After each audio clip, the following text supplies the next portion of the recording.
अल्लामा साहब ये बताएं कि ये मिज़ाइल रॉकेट लॉन्चर ये अब के दौर में जदीद असला है, इसके बारे में जिहाद से ताल्लुक़ रखती हुई कोई मतलब कि कुरान की आयत या हदीस इस तरह का कोई है हमारे यहाँ दीन में?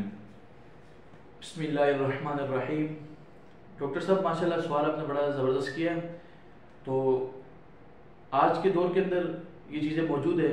सहाबा कराम अलैहिम रिज़वान के दौर के अंदर ये चीज़ें मौजूद नहीं थी, मगर सहाबा कराम के दौर में एक चीज़ मौजूद थी, वो थी तीर और कमान वगैरह की सारी चीज़ें थी उस वक्त।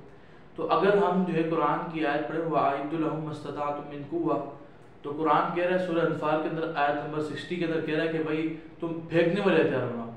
और अगर आप हदीस मुबारक के अंदर आते हैं तो हदीस मुबारक के अंदर हजरत आपको कमाल की चीज़ मिलेगी। हुजूर ने एक दफ़ा नहीं, हुजूर ने 3 दफ़ा फरमाया वअइद्दु लहुम मस्तताअतुम मिन कुव्वा के ज़मन में जो हदीस लेकर आए उसमें फरमाया, आप फरमाते हैं कि भाई जो आप है ना फेंकने वाले हथियार बनाओ, फेंकने वाला अला इन्नल कुव्वत रम्यु, अला इन्नल कुव्वत रम्यु, अला इन्नल कुव्वत रम्यु, 3 मरतबा ये अल्फाज हैं हदीस के अंदर।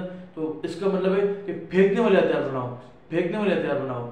तो अब इस हदीस से साबित होता है कि आज के हवाले से जो हमारे पास गोरी मिज़ाइल है, सही है, ख़तम मिज़ाइल है, खालिद बिन वलीद मिज़ाइल है और दराज मिज़ाइल है, और इसके हवाले से जितनी भी हमारे पास मिज़ाइल पड़े हुए ये तमाम के तमाम उसी जुमले में आते हैं।